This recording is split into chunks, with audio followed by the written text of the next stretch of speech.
You do not need new systems. You just need to better execute on the existing systems.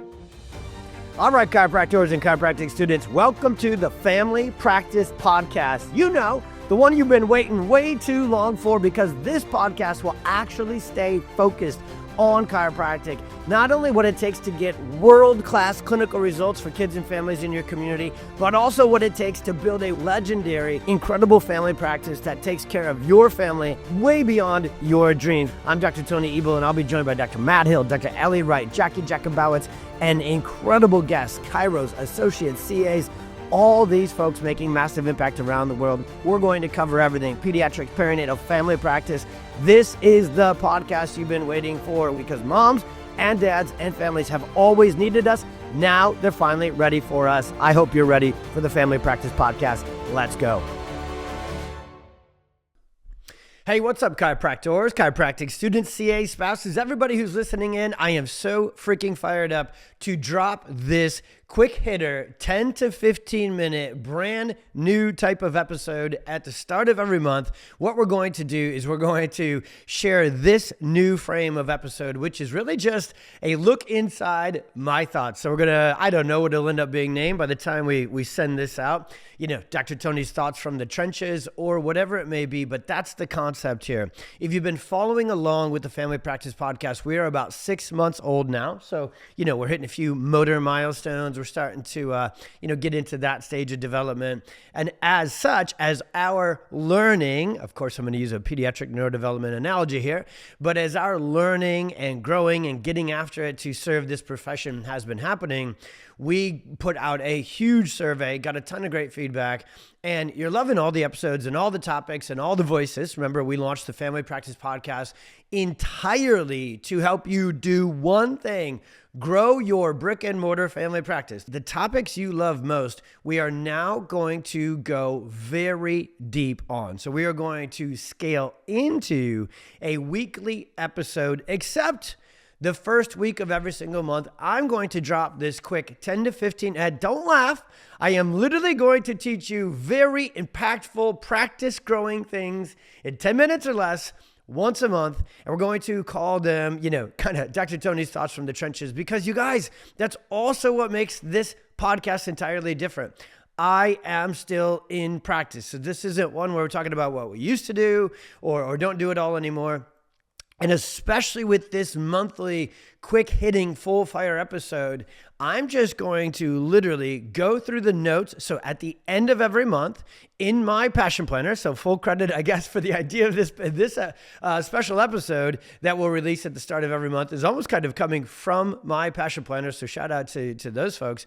And whichever one you use, you should do an end of the month check-in. So before you roll into the next month, you should sit down and spend at least 20 to 30 minutes really journaling and writing down. You don't need a passion planner to do this. You can set a reminder on your phone or whatever else and do it in your notes app. But that is it's actually not the thing I have to teach you this month, but it's showing up here. I do this religiously and have for years. Now, if you think about it from a concept, you do this every year, right? December, you should absolutely be doing a strategic annual planning meeting with your practice, with your life, poring over the stats, poring over the projects, all the work you did, what worked, what didn't, and then really looking ahead to the next year and saying, okay, by looking back and looking down at the year that was, here's my goals, here's my plan to crush it this year. If you really, really get a lot out of that, then why don't you do it every single month? To a degree, I actually do it every single week when I make my weekly ideal week and GSD plan on Sundays. So from doing that this morning, as we finish up the month of April and get ready to roll into May, and I knew that my team and I here on the Family Practice Podcast, we were already retooling our strategy to make it even more impactful and honestly more efficient for you to learn and grow from this podcast as well. We have decided to drop a second episode only once a month, and it'll be the first week, and it is this: me sharing from my heart, from my head, from right now. Here's what we're working on in practice. Here's what we're thinking about. Here's what we're obsessed with. Here's what you need to know. Because if we're obsessed with it, if we're working on it and updating it, installing it, fixing it, whatever it may be in our practice, well, then it's probably very relatable to yours. Because again, We're in brick and mortar family practice. That's the only thing this podcast is for, and that's who we want listening. Anybody and everybody who is interested in growing a family practice. Okay, so here's the title of today. So that was my intro, BT Dub, to how this new monthly episode is going to count. Or how it's going to play out. So it doesn't count for my 10-minute timer that I told you I was going to stick to. I needed to get like 5 minutes of explaining this to you, longtime listeners, that, hey, every month this is going to drop. In the future, I'll be able to just drop right into it, and then I can have a nice tidy 10-minute timer, okay? So here we go. I'm going to do this title and teach you these 3 things. It's really one thing with 3 important bullet points in 10 minutes or less. All right, here we go. Some of you are smiling and thinking, there's no way. I know, Tony, there's no way he can do it. Let's see. So here's the 3 secrets about practice systems that no one bothers to ever tell you. And they're not going to be revolutionary, but they will be revolutionary because you're going to be like, oh my God, that one's so true. Then we're going to hit number 2 and you're going to be like, goodness gracious, that number 2 is so true. And then we're going to hit number 3 and you're going to be like, oh, he's talking to me. Especially if you run and own the practice, I will be talking to you fully through all 3 of these, but especially when we get to number 3. So number 1. You do not need new systems. You just need to better execute on the existing systems. Man, if there is a subluxation I find all the time when people reach out to us or reach out to other coaches and management groups to try and grow their practices, they get very busy, okay? And that's awesome. You get to a couple hundred a week, you get to really doing well, and then your goal from there is to continue to grow. Now, if we give that a word, it would be called scale, right? So you're already successful, you're at some level of practice success, and now you want to scale from there. Totally different season. Totally different season than from startup to success, from success to scaled practice systems, procedures, and just the practice growth. That's a totally different conversation. But it's also in so many ways not a totally different mode of action. What people think all the time is, I need better systems. When they think I need better systems, that's accurate. What they mistakenly think is I need new systems. I need to switch my EHR. I need to add in this software. And a lot of times that might be the case. Like if you're not using SCED, you're crazy. If you're not using, in our world it's called PXMP, if you're not using, automated marketing platforms and rocking and rolling and filling up your workshops and sending out emails, yes, there are softwares that maybe you didn't have as a startup that you could install. But your core systems, I promise you, are fine. You just need to become better at executing on your current systems. And the real word I want to teach you within this first one is you need to focus on the efficiency of your systems. When I open up the hood to most brick and mortar practices as they come into PX, you do have systems and procedures that are wonderful. You do have stat sheets and you're at least tracking the main KPIs, but the difference is you don't know how to squeeze the juice from them. So it's not that you need to learn new systems, go to a new practice model, go to a new seminar. You need to just get better at executing on your existing systems and becoming more efficient. Often when you get busy, so here's the lesson I can teach you within number 1.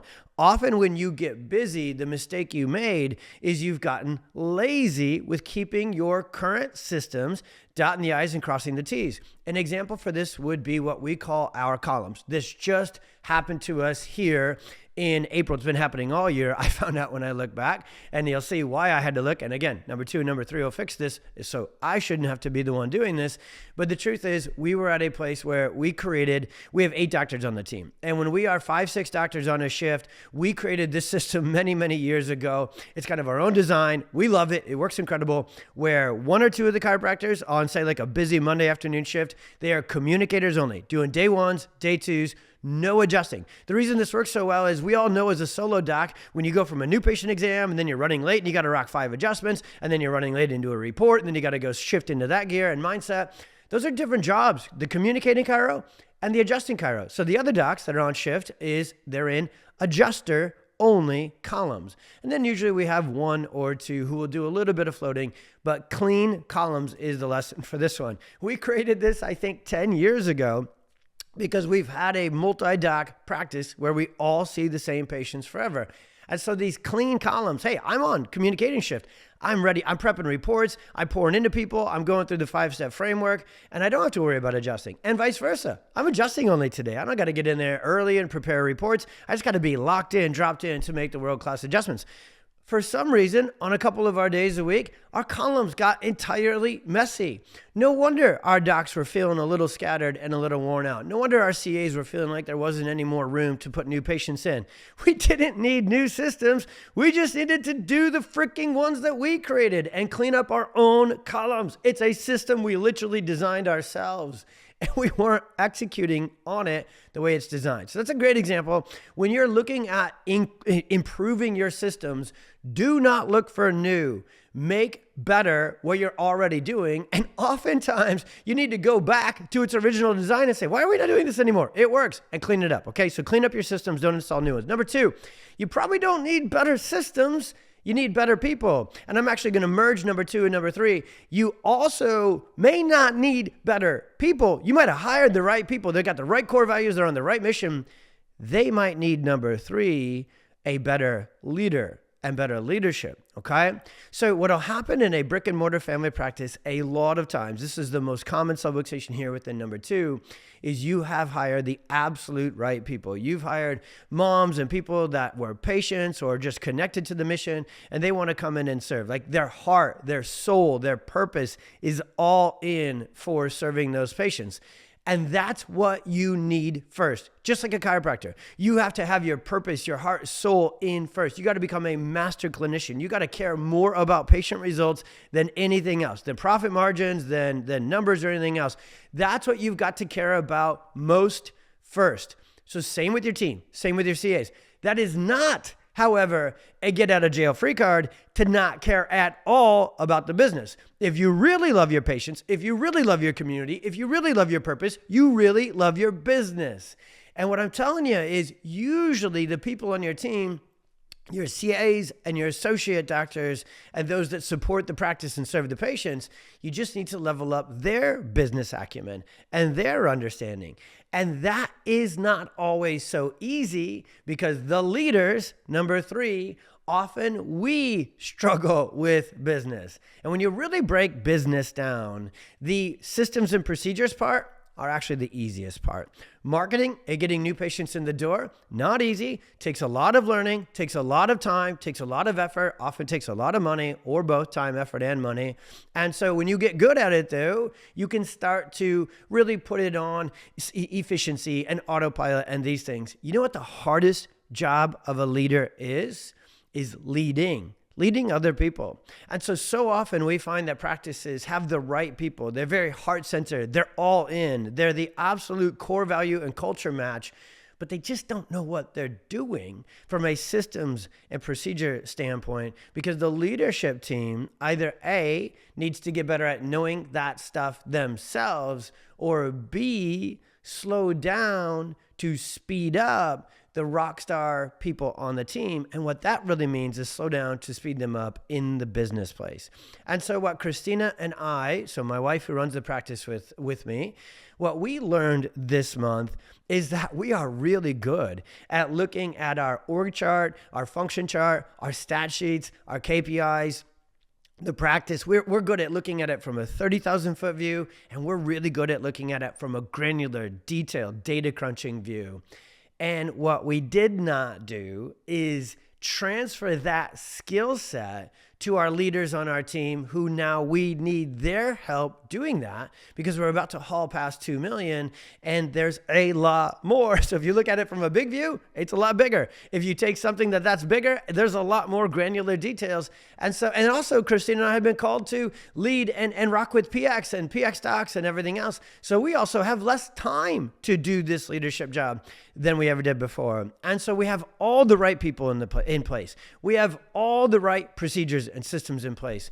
Those people did not get the most effective and efficient training from us to say, hey, here's how we use our stat sheets to make decisions, leadership team. Here's how we use our schedule, and we have certain times within our week to look at the practice and look ahead and see things coming, not just problems, but most importantly, potential opportunities. Here's how we make decisions. Here's how we maximize the efficiency of our schedule and of our CAs. And most importantly, here's how we hold people accountable. So the lessons learned this month were, I promise you, you probably don't need better systems. You just need to execute better on the ones you already have and become back to the ones that work and just improve and make them more efficient and effective. And number two, you probably don't need better systems as much as you need better people. And you want to know how to have the best people on the planet? They need the best leaders. And leaders, speaking to myself and my wife included, we're not always so good at taking the time to slow down and teach and train. We did it clinically, we did it with communication, we did it with marketing. And what we're realizing right now as we go 4 months into 2025,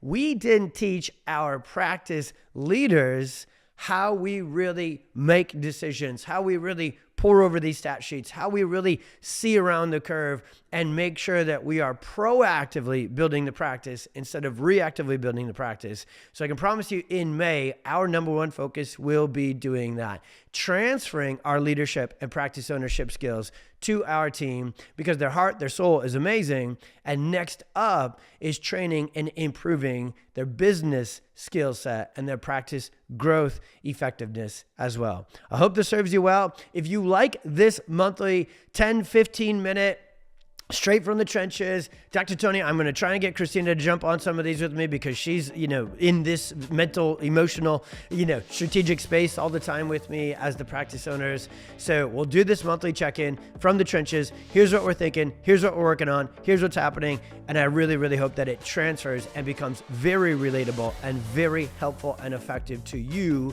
growing your family practice right now in this season as well, because that's where these topics and these straight fire episodes are going to come from. What's working right now and what are we working on right now? Hey, Dr. Tony here, and I wanted to say thank you for listening to the Family Practice Podcast. If you enjoyed this episode, like and subscribe to the show so you don't miss a thing. Also, if you're looking for more content from us, you can absolutely subscribe to our newsletter, watch exclusive episodes on YouTube, and dive deep into the articles and blogs on our website. All of this is linked in today's show notes. Thanks again, and we'll see you on the next episode.